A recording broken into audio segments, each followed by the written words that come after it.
All right, our next question is from Scott P. Brady.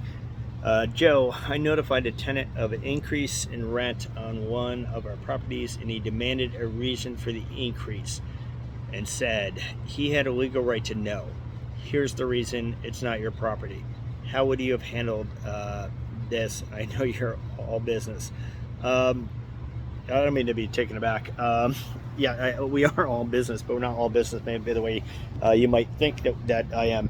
Uh, I mean, we're the top reviewed property management company in Philadelphia. If you actually look at our reviews, a large part of the reviews are actually from tenants. Uh, and I think that's actually my answer to your question. We future pace our tenants. So our tenants go into a relationship with us right from the start, eyes wide open. We have a 3-page document that says, hey, if you were to put a 1-inch by 1-inch hole in a drywall wall, this is what we will likely charge you.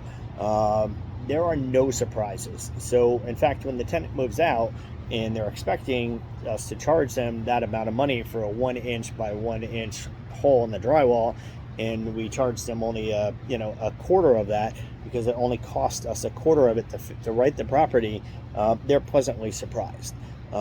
So in respects to your question, we future pace our tenants constantly. So built into our lease, we automatically have rent increases. So we automatically increase our rent by a certain number that we've tested. And what we want when we put it in the lease is we don't want an incoming tenant seeing this in the lease and getting upset and saying, no way, I'm not going to sign a lease when I see it's going to escalate so much in a year. So we actually have a magic number that we put in a lease, so automatically increases. The tenants already know that. It's mentioned in the lease in 3 different spots. And then we also warn the tenants, so we just don't warn them of an impending rent increase. We also remind them, like, hey, this is not new news. This was, just to remind you, if you remember back in the lease, we had this rent increase. And then we also let them know that it's beneath market price, which it is. It's set beneath what we anticipate a market price to be. The owners win because vacancy is far more expensive than getting an extra, whatever, $20 a month.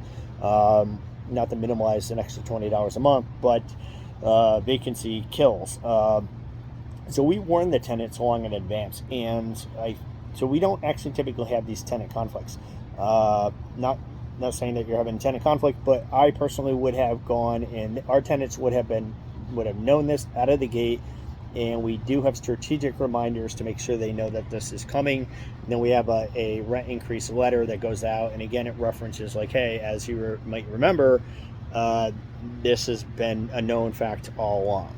And again, I think that's why we end up having pretty good relationships with the tenants. We are all business, as you said, and probably more all business than any other property management company is. But our tenants know us very well before they even begin a relationship with us.